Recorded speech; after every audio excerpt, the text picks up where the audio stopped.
What's good, guys? So today we're watching why Indonesia is moving their capital city. I don't know why they want to do that, but let's get in. The location of a country's capital city is one of the most important choices for any nation's leaders to make.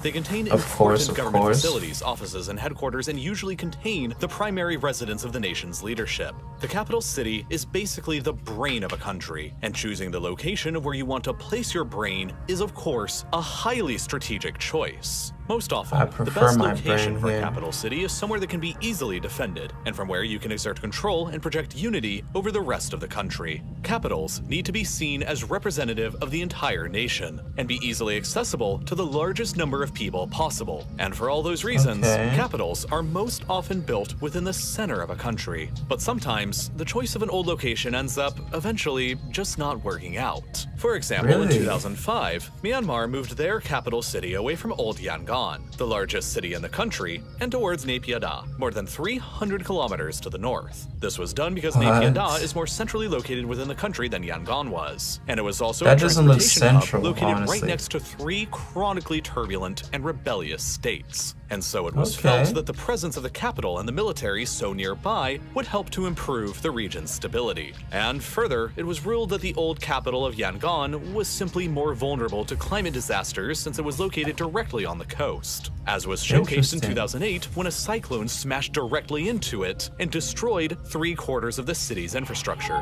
In a similar manner, Brazil also moved their capital city back in 1960 away from the historical but by then overcrowded Rio de Janeiro on the coast and towards a deeper and more centralized location within the Brazilian interior that they ended up calling Brasilia. This decision was largely made in order to encourage inland growth away from the coasts and to make the capital city more regionally neutral. And then, of course, there was the great showdown in Australia. That's why Washington, D.C. is the capital, not New York. Sydney nor Melbourne could agree on which city should become the nation's capital, and thus they ended up compromising by building Canberra roughly in between them from scratch. Well, this doesn't look too good though, because look at how huge that is, and they put it all the way back. I mean, okay, maybe it gets more tourists that way, but personally, I wouldn't like it that far. Now, in the year 2022, that's too far. There are two very large modern countries who are actively in the process of relocating their capital cities for pretty familiar reasons. Egypt is relocating their capital away from Cairo towards a newer, planned city still under construction, a bit over to the east, while Indonesia is relocating their capital city away from Jakarta and moving it more than 1,000 kilometers away to a completely different island. This is incredibly significant, because Indonesia itself is an incredibly significant country. She has the fourth highest population of any country in the world, lagging only behind China, India, and the United States. How do you know it's and boasts more than 270 million people.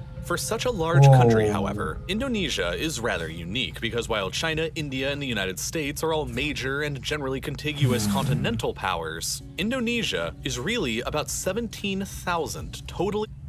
Yeah, look how many islands there are. Honestly, if I was gonna move the Indonesian capital, I would say into the biggest island they have right there in the middle. But then the problem could be it might not be as advanced as before, so that's not good. Why are they moving it anyways? I mean, it's all in the middle of the ocean, so moving will not save you if water really wants to destroy you. Separate islands, all scattered apart from each other, and these islands are not equal. There's 5 big land areas that Indonesia controls: the entire islands of Sumatra, Java, and Sulawesi, and half of the big islands of Borneo and New Guinea. However, Borneo these island territories are fairly sparsely populated, while the thousands of smaller islands add little to the overall population as well. By and large, that leaves the island of Java, which alone is home to more than 60% of the entire Indonesian population, 145 million people. Bro, why aren't you in Borneo or whatever that huge one is? Honestly, they made a bad choice, you know? The one back there would have been the most perfect one because it looks like it can hold more people. And if the conditions are all nice, which I'm guessing they're not, or else it would have been the capital. If the conditions are all nice and all that, I would prefer the one behind because it looks bigger. It doesn't look in the middle. I mean, they're all in the middle of water, but it's my favorite. This makes Java by far the world's most populated island, with even more people than Russia, a country that is 123 times larger. And so it's pretty fair to say that this island is basically the center of Indonesia's population and culture. And so naturally, the capital of Indonesia has been located on Java for a very long time, and it's located right here, Jakarta. Jakarta has been a pretty major city for centuries, but with little fanfare in the modern 21st century world, the city's metropolitan population has skyrocketed to a population of around 35 million people, which makes Jakarta the second largest urban area in the entire world after only Tokyo, which, as fate would have it, is also located on another island. Besides serving as the capital of Indonesia, Jakarta is also the diplomatic capital of ASEAN, or the Association of Southeast Asian Nations, which is effectively Southeast Asia's version of the European Union, and so you can sort of think of Jakarta's role here as being similar to Brussels in Europe. Jakarta is an enormously important and significant global city, but it is not without problems that make it actually a not so favorable location for Indonesia's capital city in the 21st century. For one, as I mentioned previously, there is a lot of inequality within the country. While Java is home to 60% of Indonesia's population, the island only makes up 7% of Indonesia's land. Ultimately, that means that the remaining 93% of the country's landmass, over on the 17,000 other islands, are pretty underrepresented both in terms of population and... These Indonesians are not doing a good job. I might come take over your country, guys. You guys aren't doing a good job. I don't know what I'll tell you. I'm saying, look how small that is. Move to the one behind, or the biggest one, whichever one that is. Because I'm sure weather conditions can't be that bad. I mean, they're literally all close, so you're not missing out. Because these guys are missing something. I'm gonna figure it out by the end of this video. Keep watching. I promise I'll remember. But unless that's the only advanced island they have, and everything else is just like rural and like countryside and bad. If everything is advanced, please move your capital as soon as possible. Economics. While the economy in both Jakarta and Java has been growing tremendously over the past few decades, the other islands have been more or less economically left behind and have remained fairly stagnant. I thought so. To illustrate this point, ever since 1971, Java has gained 75 million people, while Sumatra has only gained 38 million, Kalimantan, what the Indonesian side of Borneo is called, only 11 million, Sulawesi only about 10 million, while Western Kalimantan should get all the people. And while these other islands may look close by on a map like this, they really aren't. If you place the islands of Indonesia over Europe, with Java placed roughly over northern Italy, you'd quickly see that Kalimantan is as far away as northern Germany and Poland. Sulawesi is over in Belarus and Ukraine, while Western New Guinea is way over in Kazakhstan. A lot of these places are very far away from Jakarta and are therefore isolated and remote from the center of power, often across thousands of kilometers of ocean. Based exclusively on the centralization of power factor, it would make the most sense from a geographic perspective to place Indonesia's capital within either Kalimantan and Borneo or on Sulawesi. But of course, centralization alone is not usually a good enough reason to go through all of these moving pains. The larger motivations are that Jakarta itself has a lot of issues. To start, the city has experienced a tremendous amount of urban growth in the past few decades. Back in 1945, at the beginning of the Second World War, the city's population was only 600,000 people. 25 years later, by 1970, the city's population had increased by 6-fold to more than 4 million. And then 50 years later from then, by 2020, it had more than doubled again, to more than 10.5 million within the boundaries of the city proper, largely owing to maybe all it takes is another world war from the rest of Indonesia. As a result of all this growth, the city has been experiencing a substantial ecological breakdown, accompanied by immensely prolonged traffic and congestion. Nearly 4.5 million cars and more than 13 million motorcycles are used on the city's streets, while public transportation only accounts for 1/3 of the city's commuters. To exacerbate the pollutants from all these vehicles, there are 7 existing coal-fired power plants and 5 more planned plants, all within a 100-kilometer radius of the city. The emissions from... I mean, what would you want them to do? That's one of their ways to get money, so why would they not do this? Coal is money. It's killing our environment. Everybody knows that, but they'll keep doing it. School, they're always telling us like, environment is the top priority. We should not care about money. But what are these big leaders going to tell you? They're going to tell you, we don't care. We want money. This is why Indonesia is #4 largest in the world with all those people. Why? Because all this destroying the environment gets the money, which boosts the economy. It's easy to think about. So as much as I care about the world, money first. And that's something bad to say, and a lot of people are going to be like, oh, this guy doesn't care about the environment. He's a bad guy. I'll be the bad guy. Money is just money. 5 planned plants alone will eventually be equal to adding 10 million additional cars to Jakarta's already crowded streets. Given this, air pollution and smog within the city is a serious issue, and it generally ranks alongside cities like New Delhi and Beijing. The air quality can get so bad here that just last year in 2021, 172 days were considered too unhealthy to be outside, which was more than half of the entire year. And then, of course, there's the traffic itself. Jakarta has often been named the world's worst city for traffic on multiple occasions by multiple publications. But here are some ways to put it all in a perspective. It's been estimated before that the average Jakarta resident will spend 10 years of their lifetime there in traffic. The largest satellite city of Jakarta, where many downtown office workers live, is Bogor, 25 miles away from the Jakarta core. Under normal Jakarta traffic conditions, it usually takes 2 hours to drive across those 25 miles. And when the conditions are considered bad, it can take more like 3 hours. It's gotten so bad that government officials have to regularly be escorted by police convoys through the city just to arrive at their meetings on time. And to make matters even worse, Jakarta's population is still growing. By 2030, it's projected that there will be more than 40 million people living within the metropolitan area. This is why I'm telling you, move the capital. Like, I know, well, I'm speaking to my screen, obviously, but these guys won't learn until, like, the capital goes down or whatever. It would have been cooler if they had another city that was, like, highly populated in one of those other islands, but this is it. This is bad. It kind of sucks that they chose the smallest island to be their biggest, to have the most people and everything. It wouldn't hurt to move around. Or if it was possible to connect all those islands, I'd connect them. I'd pay to have them connected.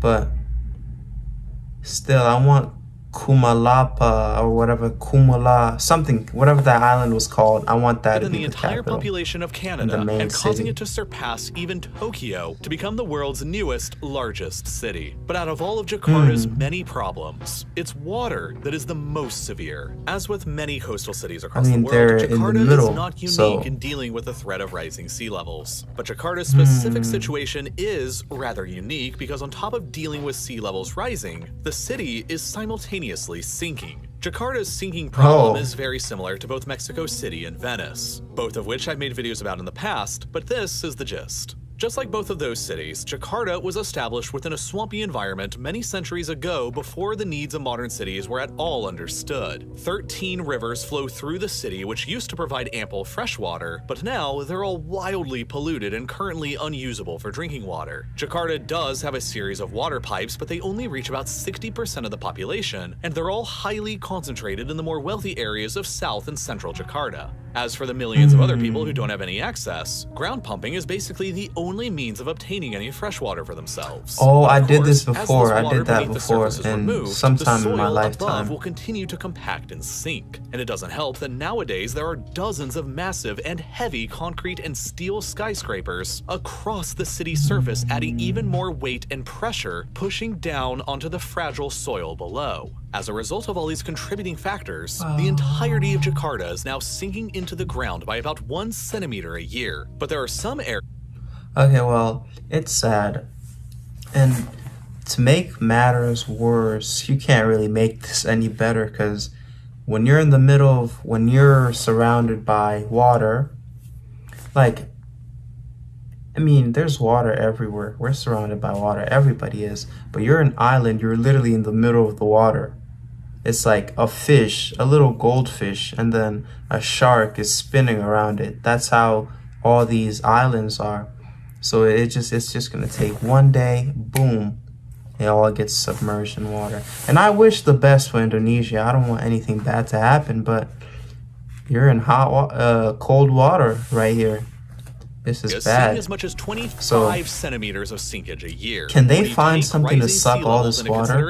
It's easy to see why most of the city will very shortly be in grave danger. And while floods are already a chronic problem that the city faces, it's nothing compared to what might happen in the future. I just love how they're all casually within walking. A flat basin, and according to some estimates, 40% of Jakarta is already sitting beneath sea level, while many others predict that by 2050, only 28 short years from now, the entire city proper of more than 10.6 million people will be buried beneath the sea like a modern-day Atlantis, assuming that nothing is actually done about it. But of course, there is a plan to do something about it, and it's insane. In 2014, the Indonesian government revealed the plans for what they called Giant Seawall Jakarta, expected to be completed by 2025. The plan will eventually construct a Titanic-sized seawall across the entirety of Jakarta Bay to protect the city from the ocean beyond. The wall is planned to be constructed in the form of a Garuda, a giant legendary bird from the Hindu and Buddhist faiths that is also the national symbol of Indonesia. The whole structure is intended to be iconic and boost tourism, and it draws heavy inspiration from nearby Singapore's Sentosa Island project. After the massive bird guardian is constructed, Jakarta Bay itself is intended to become a water reservoir enclosed inside that will eventually become a vast new source for fresh, clean water in the city. Jakarta's 13. Ooh, well, these guys kind of have potential. I'm not really a designer or whatever, but I could see the seawall. You know, it only takes a shark or two to come bang against the wall and break it. I mean, it's not really glass that light, but I'm assuming if 40% of your city is underwater, you gotta build that quick, bro. It's 2024 and you said it's gonna be done by 2025. I mean, this video was made like 2 years ago, so I guess they still have some time. My plan was having huge vacuums to suck the water and throw it back into the water, into the ocean. But it's kind of hard. I'm trying to think.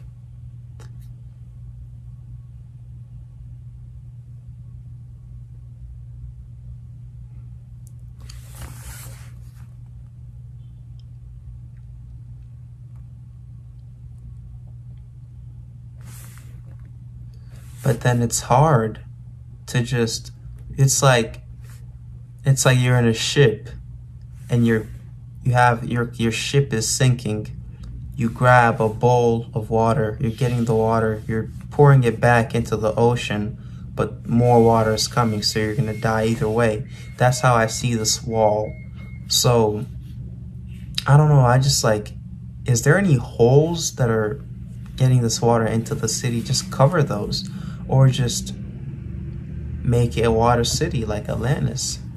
Just make it a water city. How could, I mean, if they could build some huge glass to just cover the whole city, that'd actually be super cool. That means water could go all above and they'll just be in a glass city.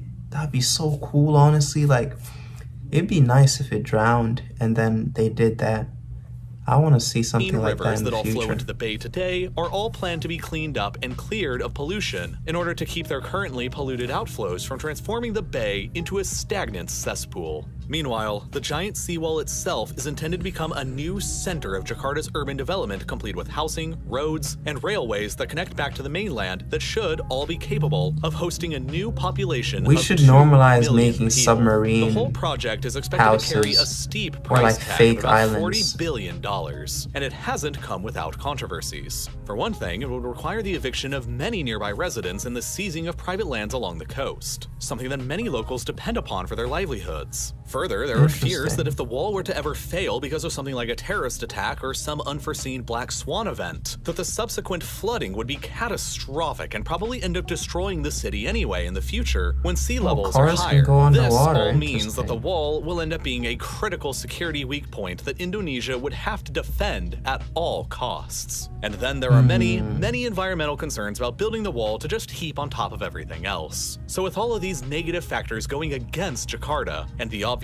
need to alleviate the growing population pressure and weight on the sinking city, the current leader of Indonesia, President Joko Widodo, made a bold announcement in 2019 to move the capital city away from Jakarta for the first time. And while the specifics of the exact location and plan are still in the stages of being figured out, things are moving pretty quickly. For one, we know that the general area of the new capital will be nearly 1,000 kilometers away from the current-day Jakarta, over on the island of Borneo, which happens to be the third largest island in the world, and it means that Indonesia's capital will be on an island shared with two other countries in the north, Malaysia and Brunei. Borneo is largely covered by rainforest and is sparsely populated, but it possesses several advantageous features for Indonesia's new capital city. First, I thought Malaysia was part of the island that I saw up there. I didn't even realize it was Malaysia up there.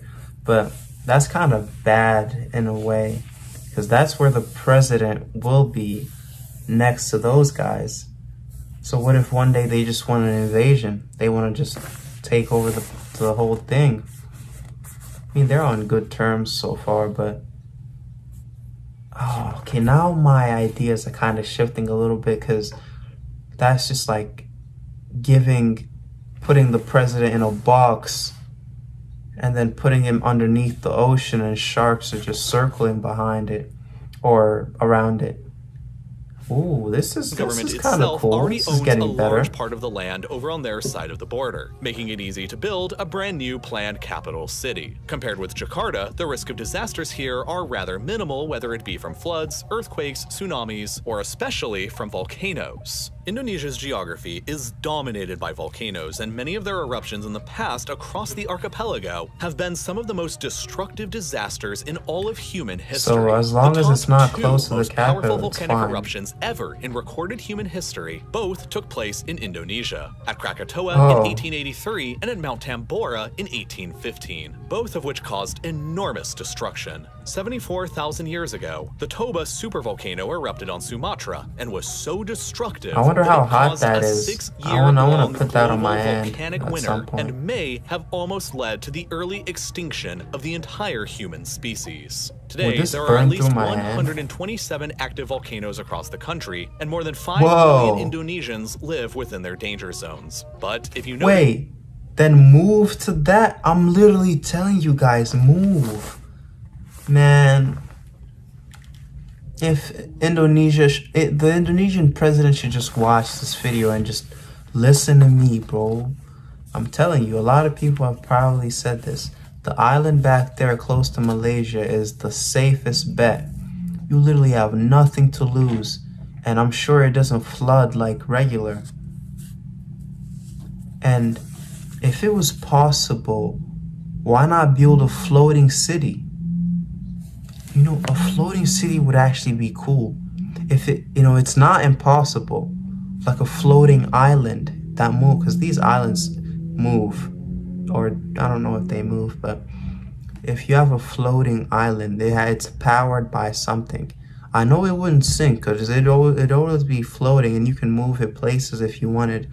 I want something like that to be invented at some point, because if you have a stable place, like this phone case, if you put it on top of water, it will float, and it's a city inside, and you control it with the motors and all that stuff. It will pollute the ocean, but people will have a better place to live. Call me a bad guy, but That's On just this map, there geniusness. aren't any major active volcanoes on Borneo, which, from a risk perspective, makes it far safer for the country's brain to be located there than on either Java or Sumatra. I'm And finally, saying, Borneo is I'm telling geographically you. located nearly precisely in the center of the entire Indonesian archipelago, and there are several developing city areas nearby the proposed location that stand to grow immensely over time. In total, Indonesia hopes to create a new capital territory on Borneo that will Trees, cover beautiful. nearly 700 square miles, slightly larger than the city of London's area and more than twice the size of present-day Jakarta. It is also President Widodo's hope that, eventually, this new capital will be home to 1.4 million government employees and their families, potentially reaching upwards of a population of 7 million people all in all. With several futuristic designs already picked out for the more important government buildings like the Presidential Palace and more, all that's left is to fund the effort and begin construction. The total estimated price tag for building the new capital here is around $34 billion. But with extensive delays in the project stemming from the COVID-19 pandemic, budget cuts and other mounting pressures, President Widodo certainly has his work cut out for him over the next several years, as he oversees the remainder of his second term as president. I will take over moving at North least Korea. Some government offices I mean, in 2024. He only has 2 short years remaining to accomplish it while he's still in office. And as for Jakarta, even though the city is definitely facing some pretty serious hurdles over the coming decades, Widodo's hope is that encouraging millions of people to leave the city for the new capital over on Borneo will be enough to relieve at least some of the pressure and allow Jakarta precious time to recover and thrive once again. Why didn't you think of this before? Like, you could have really saved your city if you thought about this before. Like, oh my goodness, bro. I have so... This, you know, Indonesia has so much potential. It's just, you're putting the wrong guys in charge. I know he has a lot of pressure applied to him. But hey, man, like, I'm looking at this and I could do better than what you're doing. Maybe I should come rule Indonesia and just like, how long do the presidents even serve? 2 years is not enough. He has 1 year left because this was a year ago, so he has 1 more left. Yeah, that won't be done this year. But yeah, you guys tell me. North Korea is in hot water right now. I don't really see them recovering their capital city anytime soon. So the best bet is move. You have a better city. The worst that can happen is extreme weather conditions, and I'm sure that's not there. But you guys tell me, was I a little... Yeah, you guys just tell me, and have a nice day.